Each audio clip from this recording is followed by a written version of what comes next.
Alrighty, so as the name implies, we're talking about China. Yeah, this is like my third time trying to record this because my mind keeps going blank on certain words. But anyway, we already know China's economy has been in pretty much dire straits ever since COVID popped up. I mean, yes, they reopened their economy and everything, before anyone else, making it to where, well, if you wanted to shop, you had to go to China. But don't forget last year you had China's, I think it was like their largest land development firm, like literally tank. It was like $1.3 trillion or something like that. It was a lot of money that got lost that fast when that company went under. And then you also have the fact that a lot of countries, especially once again Trump, saying that China owes, the world for releasing the virus, from a lab and so on and so forth. There's a lot of discussions on whether or not it was done purposely. We're not going to talk about that. The whole point is the fact that something happened and, China has to, is looking at being sued by the world. Well, which leads us to the article I have now. Now, of course, I'm going to take, anyone who follows Sticks Hexahammer has heard him say that China's economy is a paper tiger. They are a paper tiger. The minute they actually face any real hardship, they'll fold. Which makes sense.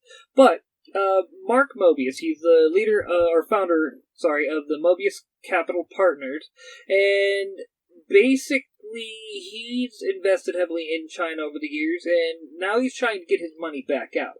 But because of how many issues that the Rona created over in China alone, mind you, they just finally, I think 6 months ago, let up all their COVID restrictions, and they only did that because they were on the verge of a revolution. The people were getting tired because they were struggling.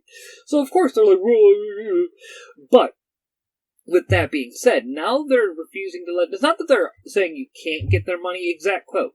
It's just amazing. They're putting all kinds of barriers. He said they don't say no, you can't get your money, but they say give us all the records from 20 years of how you made this money and so forth. What that's doing is that's creating a situation where it's showing investors that if you try to invest in China, China will strong arm you to prevent you from getting your money. They will try to hold on to that money for China, which anyone who knows commies would have been like, oh, you don't deal with commies. They try to keep what you make. They're going to take your whatever profit you make, they will take. Doesn't take a rocket scientist to figure it out. Well, whatever. And so you're having this issue with China now where, because of all the problems that they're having economically, and like I said, there's a lot of countries who are coming to China saying, you owe, they're literally hurting. And this, right now, if you ask me, this is the foreshock. This is the final collapse of the Chinese economy. Everyone's so worried about, what's it called? The bit where a rising superpower gets into war with a already established superpower. One problem. That rising superpower cannot become a superpower if that superpower's economy collapses. And China can do all the fuckery they want, but if they don't have...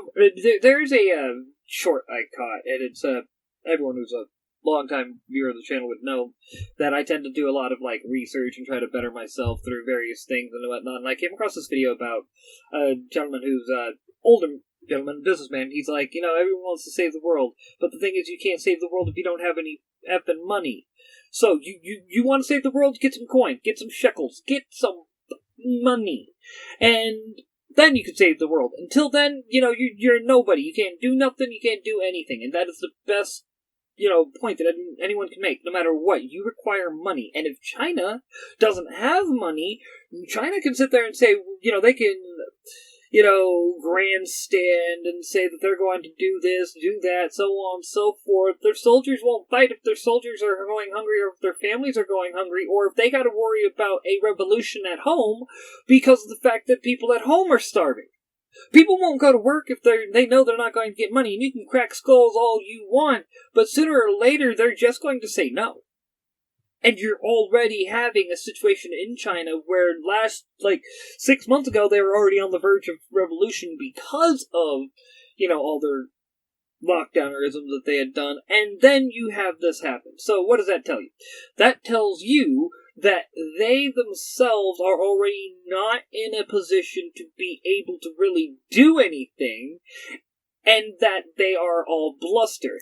And now they have to worry about investors not wanting to invest in their economy anymore because they have shown that if you invest money in the economy and you make money, you won't get any of that money back.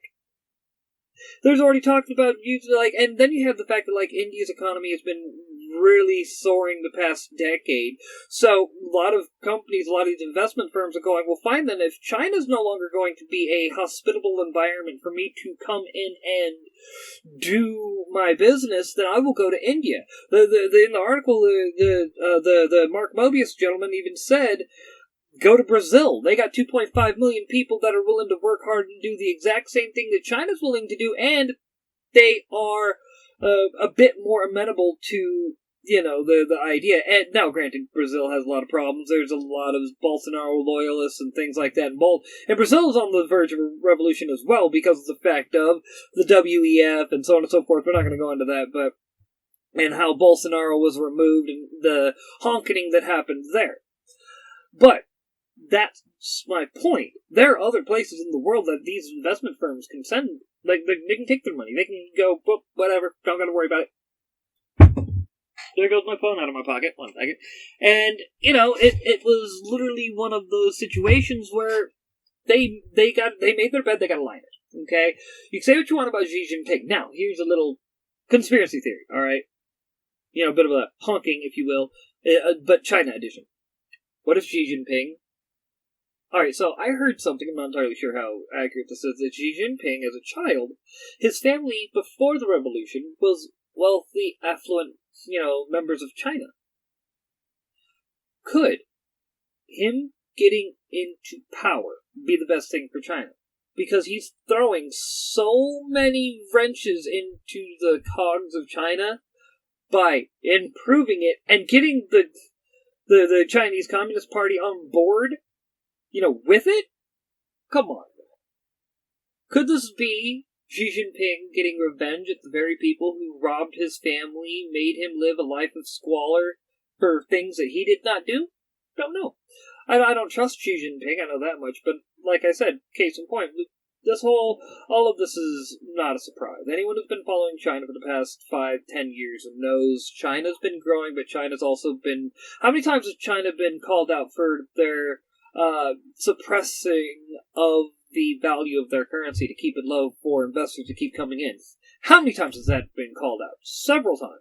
If I remember right, actually, both McCain and Obama in 2008 were campaigning on that's one of the things that they need to do in China. Granted, McCain was right about China in 2008 when he was saying there are concerns.